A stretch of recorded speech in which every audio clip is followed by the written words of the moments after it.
It was August 2012 when I met you for the first time. I saw you through a sauna. All I had then were ideas of how you might look. The doctor told us that you were going to be a boy. I heard your heartbeat. I saw your tiny hands and tiny feet.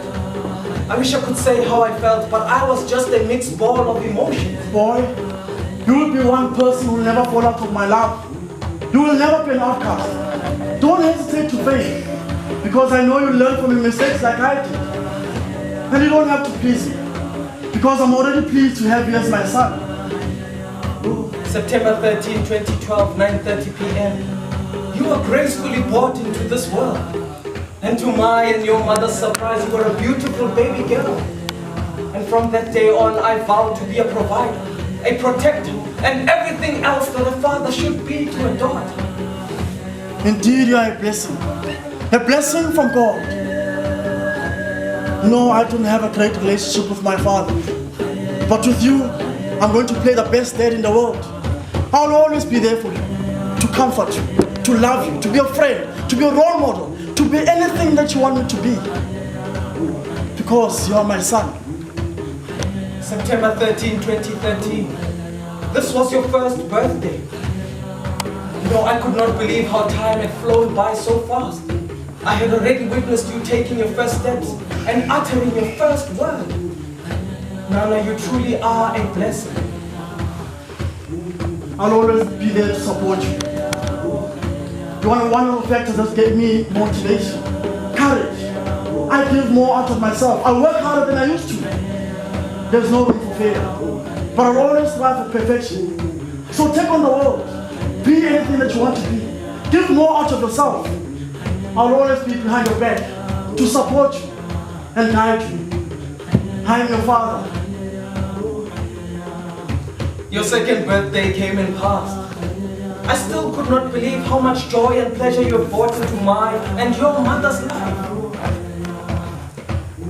Nana, I'm looking forward to all the new experiences I'll get to know and to raise you.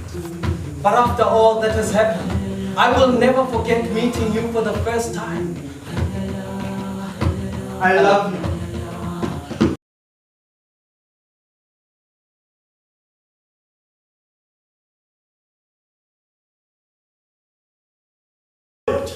Do remember to be safe.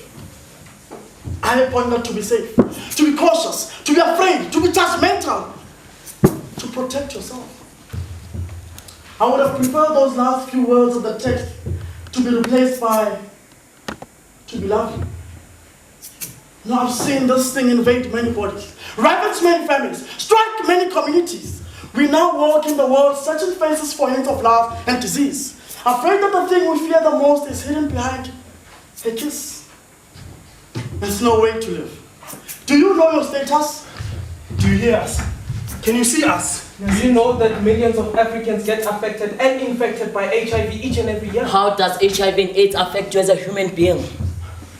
When money had gone and hope has fled, love of self flies to distant lands, and recklessness becomes a tool of the day. The body becomes a tool to find your beauty has taken to the skies. So you drink and fuck until your rebirth has suffered with shame and self-hate, and you arise to find that in your blind search to regain your heart and soul, you have gained a new quality, one that will never leave you. And if gone unchecked, it will devour you from the inside out. Then people you know will flee from you, or comfort you with hands of plastic, and eyes that look at you indirectly, and mouths that speak to you from a distance, and hearts that pity, all because you thought love had gone.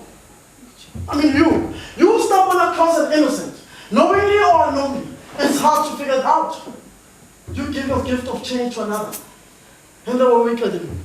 They were weaker than you. And they committed suicide when knowledge of the special presence came to light. And she died of AIDS, folks say. But her children are okay. They watched her battle with this disease all alone because she had already lost her husband. They speak of him husband in harsh tones. They say he was fortunate not to see her suffer through this thing. They say he died of cancer, pneumonia, emphysema, or... and they never knew. Because she never told.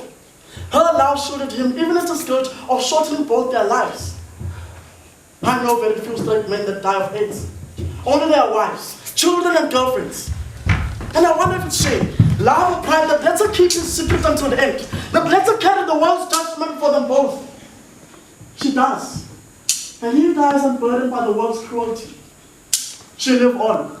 The children huddled close, a stigma-drenched tongue, ridiculed, ostracized, isolated, murdered because